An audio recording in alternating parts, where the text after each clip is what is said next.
Hi guys, welcome to my channel. This is your girl Pila Diana Mredia Mulogadi and I am a qualified educator teaching in Limpopo province. If you haven't subscribed to my channel yet, please do subscribe. Please do turn on that notification button.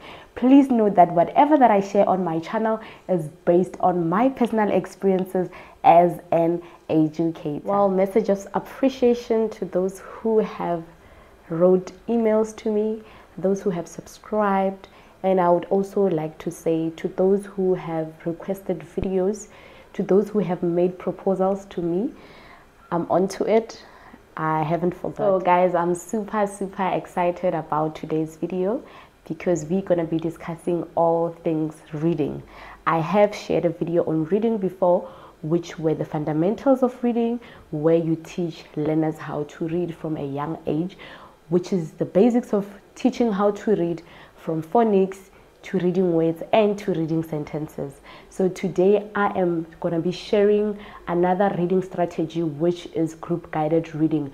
We also have other reading strategies, which is shared reading and independent reading and many more others. But today I'm going to be touching group guided reading, as I have seen its miraculous works. It is absolutely effective. So guys, as you know, teaching reading is definitely not easy. You have to have some strategies, you have to be effective in it, and you need to plan your work always. So in today's video, I'm definitely sharing some of the group guided management tips, because you need to be able to manage group guided reading effectively so that learners can get used to a routine. So remember, in the foundation phase, we do group guided reading each and every day without failure. That's what we should be doing, right? So besides shared reading and other reading strategies, with group guided, it's every day, Monday to Friday. That is according to CAPS, and that is in the NECT. So I'm having my phone with me because I wrote down a couple of notes that I do not want to forget, right? So for the management of group guided reading, you need to understand that we are using the same routine for home language and for first additional language. Remember, we need to teach reading in both languages. So please note that. Number two, you need to put systems in place, systems that are effective for group guided reading. What do I mean by that? Okay, first thing first, remember, you're only going to be dealing with a small group of learners, maybe 8, maybe 7, maybe 5, depending on the number of learners in your class. So let's say, for an example, you're going to deal with this group, it's group A for the day. The question is, what will the rest of the learners be doing? You know, they can disturb if they don't have any work to do. So hence I'm saying you need to have systems in place. So you have to make sure that you keep them busy while you are focused on the small number of learners. Another effective way of putting systems in place while you're focusing on that small group is that you need to have monitors. The first monitor would be the one that allows learners to go to the bathroom while you are busy. So you'd have to have a bathroom pass. I'll put a small picture of the bathroom pass that I have in my class. And then another thing is that you have to have another monitor that would stand up with a card and show learners that they are actually disturbing or they're making noise, just to remind them without talking. Remember, you are busy there, you don't want to hear any noise, so that you can be busy with that small group, teaching them how to read. Another tip would be that you should establish a reading corner. Those who are in the foundation phase know very well that you are supposed to have a reading corner. It's not negotiable, right?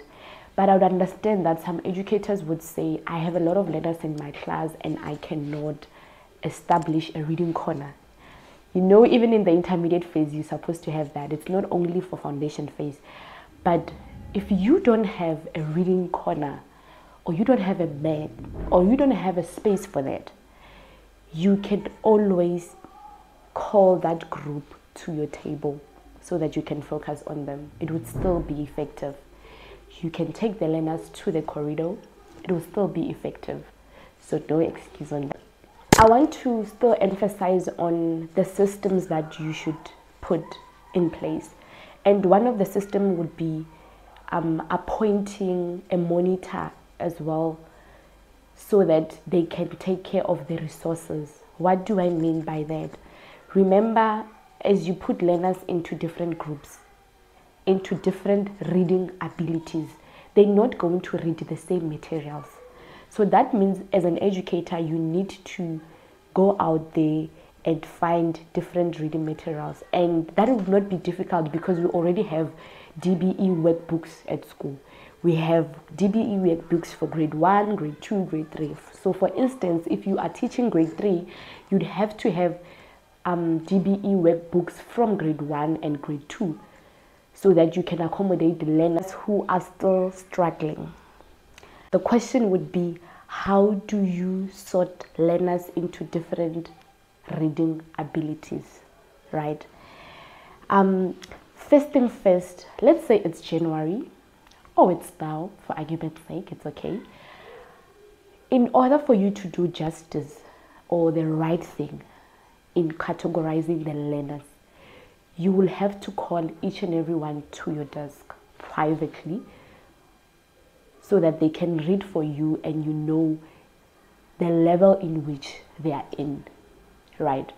So what would normally do is, if you are teaching grade 2, you give them grade 2 material or book for them to read for you, right? And then you're going to have a reading rubric where you're going to score them and have a class list where you are able to write which group they're going to be categorized in. So first thing first, let's say the learner's reading and they're reading the book correctly, fluently, you know, according to the rubric, the learner is at the right level. Then you know you're going to put them in group 1 and you name that group maybe apples or bananas or animal names, it doesn't matter. And then there's another student that comes and you can hear, you can see that they're struggling to read grade 2 material. Then you may give them something lower. Hence I said you should have different reading materials, right? And then you know that you have to place them in group 2 or group 3 or group 5. And secretly, you know that group 1 are for those good readers. Maybe you even have to give them materials that are at a higher level. Maybe you go and collect books from grade 4 and grade 5. You know, there are such students that are actually at that level. So you don't waste their time with grade 2 material, as I've given an example. So after you have categorized these learners, the whole class, you're going to have a list of these learners categorized into different groups, and you just write the group name. Like I said, you can use the name of fruits, the name of wild animals, it doesn't matter. But each and every learner in the class should identify themselves in those lists. Then they should know that they belong to group A, or they belong to Apple group, or they belong to the horses. You know, just be creative with it. And in doing that, you're not being clear on which group, in which level of, you know, reading ability they belong to. You personally know, because you don't want to take away their confidence, right? So you make sure that you emphasize the fact that each and every one of them should know in which group they belong to, so that on every Monday they know that it is group A and B. If you're dealing with a huge number of learners in the group, in the class, then you know that you take two each day. But if you have few learners in your class, you can always take 1 per day, you know. So each and every learner should know the group in which they belong so that they can save time. Another important thing that I've noticed as I was doing group guided reading with my learners is that they improve with time. And as they improve, you need to be able to take them out from group 5 to now group 4 or 6, depending on how you have leveled the groups. Because you cannot keep the learner in that group where else they have improved, right? And when you're doing it as an educator, make it effective. Give the learners confidence, praise them where you see achievements, praise them. Make it known to them that it's okay for them to make mistakes. Make it known for them that they're going to improve with time, that they should try again and again. Be patient with them. Show compassion, show love. When you do group guided reading, it's definitely different from when you do whole class reading, because when you're sitting with them in that mat or on that reading corner, you actually getting to know the learners better. You building them, one by one. So this is like a one-on-one session where you're getting to know the learners better, because you listen to them closely each and every week reading. So it's important for you to instill confidence in them. It's important for you to make them comfortable to try again and again as they fail. And in that way, they do improve. So let's say it's Monday and it's group A that is supposed to come in at the reading corner. Before they come there, isn't it that I already know that group A is at level 3 or level 4, so they're supposed to be reading grade 3 level of books, right? So before they could come to the mat, I must have already put those books on the mat. That is effective because you're going to save time, right? If there are 7 learners, I'm going to put 7 books on the floor before they could even come to the front. And then another thing is that I'll have to make sure that I give the learners in the class worksheets that they should be busy with. In our NECT lesson plan, we have worksheets that you can give to learners when you are busy with group guided reading. Please check them out. I have shared a video on NECT on how you can get resources. So what I just mentioned now, it's there.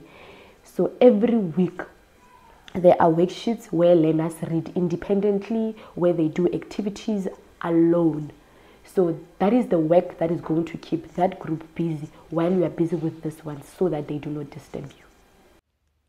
In a case where learners are struggling to read, please take them back to the basics of phonics.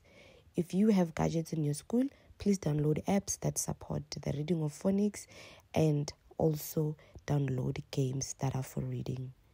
Well, that's it from me, Philaidina Mredamlogadi. Thank you so much for tuning in, and please don't forget to subscribe.